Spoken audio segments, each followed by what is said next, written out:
आप सभी को नमस्कार। आज मैं आप सभी के समक्ष नवरात्रि की दुर्गा माता की 9 अवतारों की कथा लेकर आई हूँ। तो श्रवण करते हैं। नवरात्रि के 9 दिनों में माँ दुर्गा के अलग अलग 9 स्वरूपों की पूजा की जाती है, लेकिन माँ ने क्यों लिए ये अवतार, क्या है इनका महात्म्य, तो जानते हैं कथा के माध्यम से। नवरात्रि के 9 दिनों में माँ दुर्गा के अलग अलग 9 स्वरूपों की पूजा की जाती है। मान्यता है कि नवरात्रि के दौरान जो भी भक्त माँ दुर्गा की 9 दिनों तक व्रत रखते हैं और विधि अनुसार पूजा करते हैं, उनकी हर मनोकामना पूर्ण होती है और सारे कष्ट दूर हो जाते हैं। नवरात्रि का व्रत करने वाले हर भक्त को व्रत कथा जरूर सुननी चाहिए, पढ़नी चाहिए। अगर आप भी नवरात्रि का व्रत रखते हैं तो आपको भी ये कथा जरूर सुननी चाहिए। तो श्रवण करते हैं ये कथा। एक बार बृहस्पति जी और ब्रह्मा जी के बीच विवाद हो रहा था, यानी संवाद हो रहा था। इस दौरान बृहस्पति जी ने ब्रह्मा जी से नवरात्रि व्रत के महत्व और फल के बारे में पूछा। तो ब्रह्मा जी ने बताया कि हे बृहस्पति, प्राचीन काल में मनोहर नगर में पीठत नाम का एक अनाथ ब्राह्मण रहता था। पीठत माँ दुर्गा का सच्चा भक्त था। उसके घर सुमति नाम की कन्या ने जन्म लिया था। पीठत हर दिन माँ दुर्गा की पूजा करके हवन किया करता था। इस दौरान उसकी बेटी उपस्थित रहती थी। एक दिन सुमति पूजा के दौरान मौजूद नहीं थी, वह अपनी सहेलियों के साथ खेलने चली गई। इस पर पीठत को बहुत गुस्सा आया और उसने पुत्री सुमति को चेतावनी दी कि उसका विवाह किसी कुष्ठ रोगी या दरिद्र मनुष्य के साथ करवा देगा। पिता की ये बात सुनकर सुमति बहुत दुखी हुई और उसने कहा, हे पिताजी, आपकी जैसी इच्छा हो वैसा ही करो, क्योंकि जो मेरे भाग्य में लिखा होगा मुझे वही मिलेगा। सुमति की यह बात सुनकर पीठत को और भी ज्यादा गुस्सा आया और उसने पुत्री का विवाह एक कुष्ठ रोगी के साथ करा दिया। इसके साथ ही पीठत ने अपनी पुत्री से कहा कि देखता हूँ भाग्य के भरोसे रहकर तुम क्या करती हो।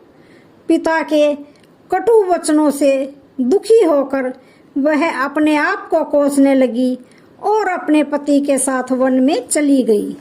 गरीब बालिका की ऐसी स्थिति देखकर माँ भगवती प्रकट हुई और कहा कि मैं तुम्हारे पूर्व जन्म के कर्मों से बहुत खुश हूँ। इसके साथ ही माँ भगवती ने सुमति से वरदान मांगने को भी कहा। इस पर सुमति ने माँ भगवती से पूछा कि आप कौन हो। जवाब में माँ भगवती ने कहा कि मैं आदि शक्ति हूँ। आज तुम्हें तुम्हारे पूर्व जन्म की कहानी सुनाती हूँ।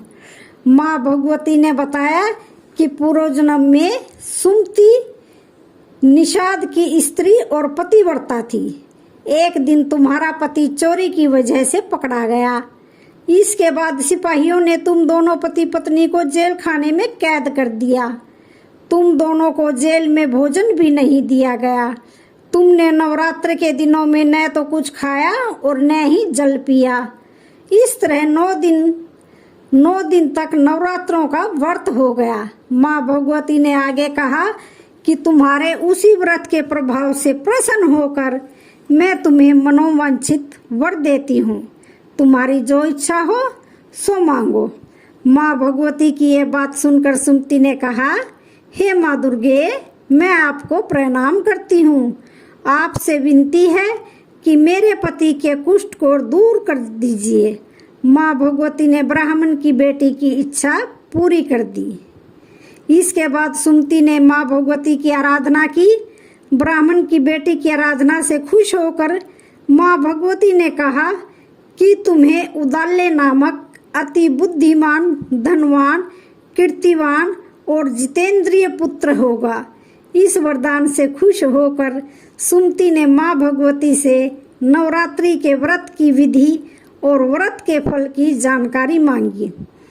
इस पर माँ भगवती ने बताया कि चैत्र या आश्विन मास के शुक्ल पक्ष की प्रतिपदा तिथि से 9 दिन तक व्रत रहें। अगर व्रत नहीं रख सकते हैं तो एक समय का भोजन करें। घट स्थापना करने के बाद वाटिका बनाकर उसको हमेशा जल से सींचना चाहिए। विधि अनुसार पूजा करने के बाद फूलों से अर्घ्य देना चाहिए।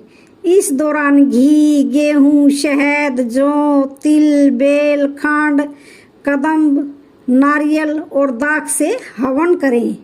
गेहूं के हवन करने से लक्ष्मी की प्राप्ति होती है। खीर एवं चंपा के पुष्पों से धन की प्राप्ति होती है और बेल के पत्तों से तेज व सुख मिलता है। माँ भगवती ने बताया कि बिजोरा के फल से अर्घ्य देने से रूप की प्राप्ति होती है। जायफल से अर्घ्य देने पर कीर्ति और जो इंसान आंवले से अर्घ्य देता है उसे सुख की प्राप्ति होती है। इसी तरह केले से अर्घ्य देने वालों को आभूषणों की प्राप्ति होती है। इस विधि विधान से होम कर यज्ञ की सिद्धि के लिए आचार्यों को दक्षिणा दें। माँ भगवती ने बताया कि इन 9 दिनों में जो कुछ दान आदि दिया जाता है उसका करोड़ों गुना फल मिलता है। ब्राह्मण की बेटी को विधि और फल बताने के बाद माँ भगवती अंतर्ध्यान हो गई। तो आज की जानकारी और कहानी का यहीं पर समापन होता है। वीडियो अच्छी लगे तो चैनल को लाइक, शेयर, सब्सक्राइब जरूर।